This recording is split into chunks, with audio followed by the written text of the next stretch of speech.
Oh.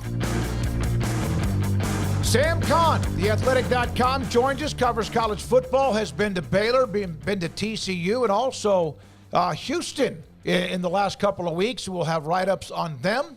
Joins us on 365 Sports with Paul Craig, and I'm David Smoak. Sam, thank you very much.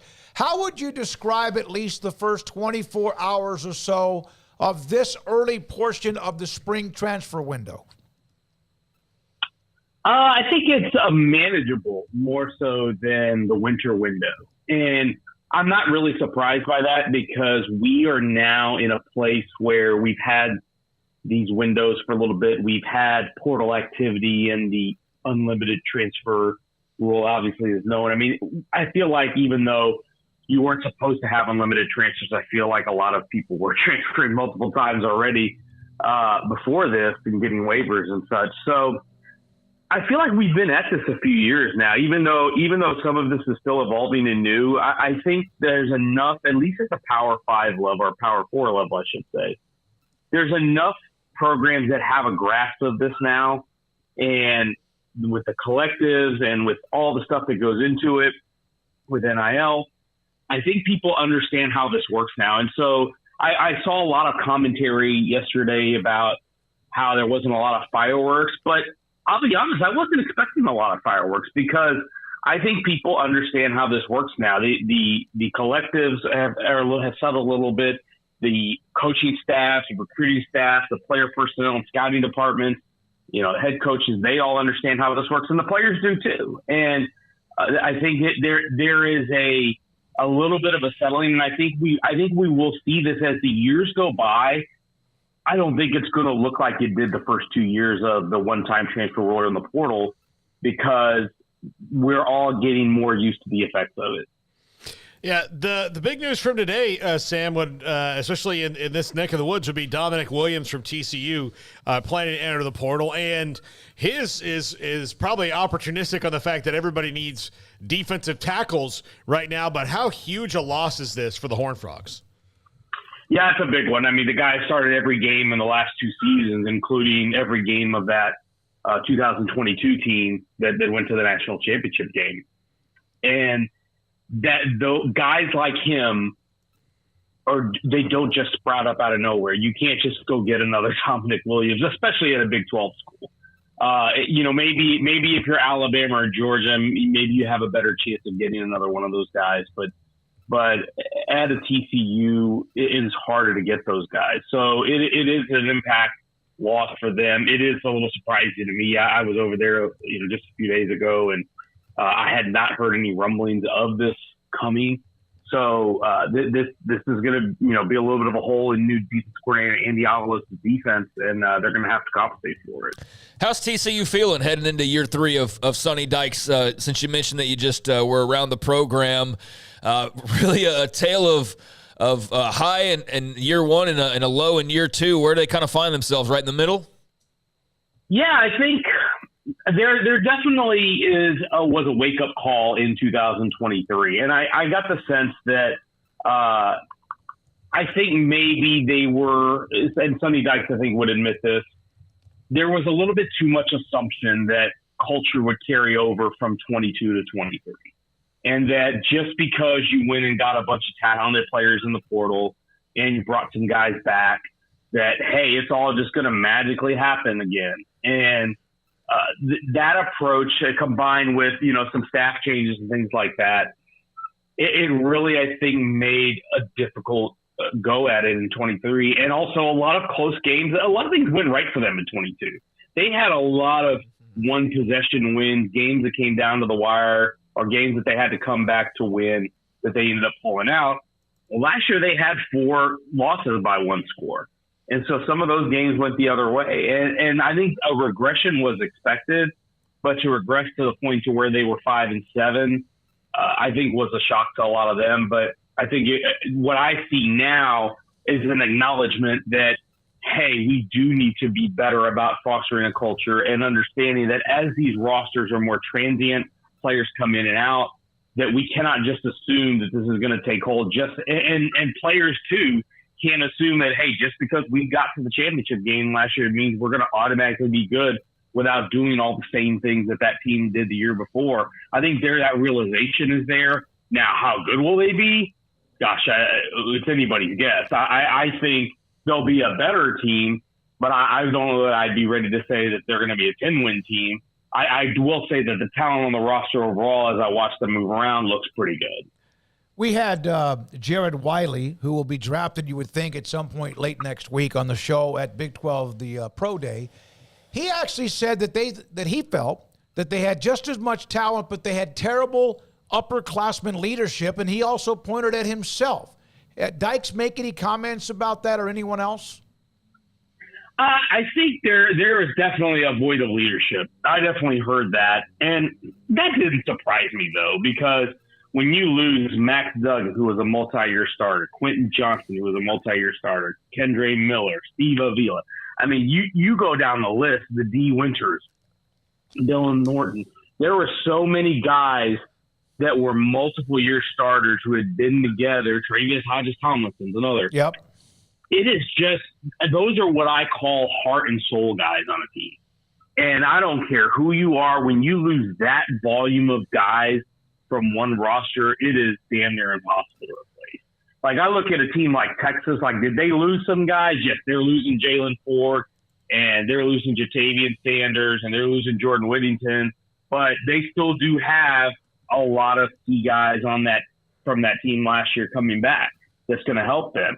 TCU lost so much of that production, particularly on the offensive side of the ball. And I think that combined with some of the new faces that they brought in that didn't really understand what it took and the work and the effort and the leadership that existed before, I think it just made for a little bit of a mess in 23 for them. Sam Kahn is on with us from the athletic.com on college football, the portals opened, and much more. Sam, A&M has lost several transfers so far here in the early period. They've lost a lot. Jacoby Matthews, obviously, another one of that 2022 class that did not pan out. And then a couple guys who had just transferred there from other places that aren't going to be there anymore. So I'm not sure how much that's a big deal to them. Could they actually be better next year and have much lower star ratings across the board from the guys on their roster?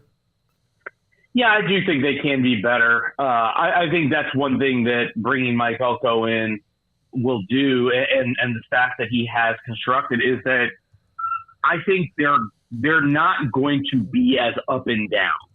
And I thought under Jimbo Fisher, there was a lot of that where they just were, you could see the ceiling was so high, but then there were times where they would play at a level that was so far below their talent, and it just would boggle your mind. I don't think that's going to happen under Mike Elko. I think the floor and the consistency is going to be much higher for this program. And they still do have a lot of really good talent, even though they have lost a lot of guys from that 22 class. I look at the offense and I see Connor Wegman. I see a backfield loaded with 3 guys who were blue chip recruits. I see Noah Thomas, Moose Muhammad. They've got almost their entire offensive line back. On defense, they lost so many of those defensive linemen, but Shamar Stewart is still there. Shamar Turner is still there. Eni White, DJ Hicks, the 5-star who was a true freshman last year, he should step in and contribute. Torian York, a guy who was committed to Baylor and flipped late in the process, who turned out to be a star as a freshman last year. There is still really high in talent on this team. It may not just be as plentiful at the high end, but there's still a lot. And I thought in that winter portal window, from the time that Elko got the job to the time they got to February signing day, they did about as good of a job plugging all the holes with all these guys they got in the portal as anybody has done in the country, in my opinion. I thought they did a masterful job of finding guys. And sure, some of those guys are going to be gone. They went into spring with more than 85 scholarship guys. So there was going to be some attrition anyway coming out of spring just to get to the 85 number. But I think they're so much more organized, and I think the team is going to be built with much more thought, because I thought with Jimbo there, they got a little bit too much into star chasing, and regardless of position. I remember that 22 class that had 8 defensive linemen. Not to say that having 8 defensive linemen is bad, but I didn't think that sometimes they thought through how they constructed the roster, and I think that's going to be a lot different under this regime. We are in the ultimate adapt or die moment, I feel like, in college football and college sports history. We still don't quite know, Sam, what the end of the road looks like just yet, and we probably got a little bit of a ways to go to get there. But there's a lot of change in the air. Some of it not everybody feels comfortable with, but again, you have to adapt to it. How do you feel about just basically, for lack of a better term, unlimited transfers? I mean, I don't love it because it just is hard to maintain a team and maintain a culture when guys can come and go. But again, as long as you are not going to revenue share with the players directly, then it's hard to put restrictions on them. And obviously the courts have made that case over and over. And so I understand that. I would love to get to a place where we were not being able to do it in a semester. Like if you transferred in the winter window, then I would like it if you were just there for that 1 year, and then you could go afterwards. After 1 year in residence. I think a year in residence does a lot of good. But I also do understand, we've been hypocritical about this for so long because coaches have been able to come and go. And right. We've seen how many coaching moves did we see after February? And after December signing day. I mean, there's so many of those that happen. And the thing is if a coaching change, even a position coach, if that impacts your position, that can change your entire outlook as a player because you may not fit that coach's style, the way he coaches, the techniques that he uses. I remember talking to some of the UT defensive linemen after I think the Sarkisian staff got there. They had gone through three different D-line coaches and three different defensive coordinators in 3 years. And that means you learning three different ways. And that is not good for the players either. So it really is it's challenging. It's challenging for the staff. It's challenging, I think, for the players because I do think there is a value to spending a year in residence. But this is kind of where we are for right now. All right, so you also visited Dave Aranda and Baylor, and probably the most unknown of what to expect after a couple of very disappointing years. And last year, they just were never really in it. What did you learn? Because we're all still trying to figure that out ourselves. Yeah, it's interesting because when I watched them last week, I went over there last week and visited with them and watched them practice and all that. I get the sense that there's still a lot of energy. I still get the sense that there's a lot of belief. I don't see, negativity. I don't see any of that. And it's funny because I kind of got the same feeling last year when I went over there last spring. I thought I walked out of there thinking this might be a pretty good team, and of course I was way off on that, as I'm sure everybody else was, because nobody saw what 3-9 coming. But I do think the staff changes have been good. I like the addition of Jake Spavital. He's so experienced, and he's been doing this in this conference for a long time. Obviously, spent time at West Virginia. He spent time, I think, at Oklahoma State even. And so he is a good quarterback coach. I think he's a good coordinator. I think him working with this will fit Sawyer Robertson so much better from a schematic standpoint. Daquan Finn physically, you really like how he looks. Like he looks the part as a quarterback. So I'll be excited to see how he is fitting into this team. And then Dave having more of a hands-on approach on the defense is really fascinating to me because he has been mostly a CEO coach in the modern mold that you would expect. And now he's more hands-on with the defense. And he's, I know that's no secret. Everybody that's been following Baylor football knows that. But I think I'm really fascinated to see what it looks like. And can he turn that defense around in 1 year? Knowing his expertise and his background as a coordinator, yeah, I think he can. But the question is how do you balance with all the other things and demands that come with being a head coach? That's the key, because being a head coach in 2024 is no longer just about football. But if you want to do football, you've got to have other guys capable of picking up the load. And that's why they added Jake Spavital. That's why they added Gary Patterson. So Baylor's going to be one of the most fascinating experiments to me in college football this year. Yeah, it's really interesting. It's like a bowl of gumbo. It's a lot of different ingredients thrown in. I don't know how good it's going to taste, like when all is said and done, but it'll be interesting to try out and see here. Did you happen to bump into Gary Patterson by any chance? You saw him roving around the practice field, certainly, just like I did, when he was at Texas. You would see him on the practice field, and he would be kind of just looking, kind of taking the big picture view. He's got a little piece of paper with some notes and a pen. He's jotting down notes throughout the practice. The same thing I saw him doing at Baylor. He's kind of taking notes and observing. It's not Gary Patterson that you expected to see at TCU when he was screaming his head off and losing his voice. Well, not that we had access to TCU practice, right. But everybody I know that's been to a TCU practice says that Gary would lose his voice every day because of how he hollers. That's not Gary anymore. Gary didn't do that at Texas, and Gary doesn't do that at Baylor. He is kind of taking the big picture view, taking his notes, and I'm sure him and Dave are visiting after every day after practice and talking through that. And that's what one thing when he was at Texas, Steve Sarkisian mentioned that Gary was a very good sounding board. It was, hey, Sark, especially as an offensive coach, it was like, hey, I'm going to, this is what I'm doing or what I want to do. How would you attack this? And Gary's astute. He's been around teams for 2 decades, 3 decades. He knows what it looks like. And I'm sure there's little things that he probably notices, whether it's technique from players or what players are doing right or wrong, X's and O's. But also I'm sure little behaviors, things that he notices because there's more hands-on that Dave Aranda is with the defense. Guess what? He can't be everywhere. And Gary's kind of an extra set of eyes. I think that will be a really big help to him.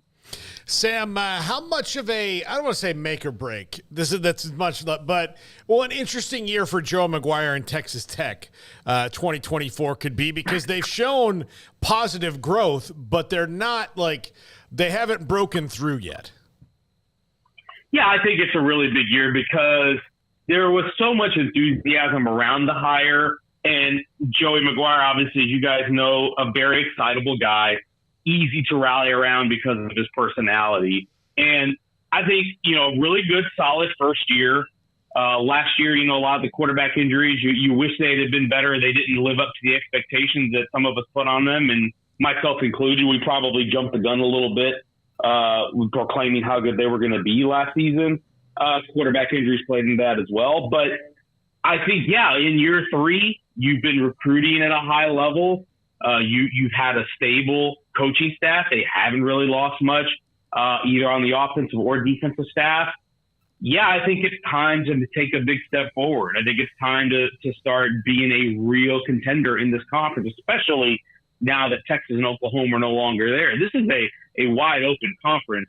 And not to say that Texas Tech deserves to be at the top, but the way they're building and all the ingredients you look at, funding, NIL, infrastructure, coaching staff stability, player recruiting at the high school level. They've worked the portal pretty well. All those ingredients are there. So I think it is time for it to start to add up to a jump and something really good for them and start making a move toward being a real conference title contender. So I agree with you. Not a make or break year, but if you don't see some positive progress, then you might start asking a few questions about what's going on. Hey, man, we appreciate it, Sam. As always, good luck covering all this that never ends. The NFL went 12 months a year. Now college football's like almost hold my beer. Thanks for your time. We appreciate it. Good luck with all the other stuff you're writing. Thanks so much, guys. Y'all take care. Sam Kahn, theathletic.com on TCU, Baylor. Also, he was down in Houston, but the transfer portal, many other stories, including A&M that Paul brought up, and in the case there with the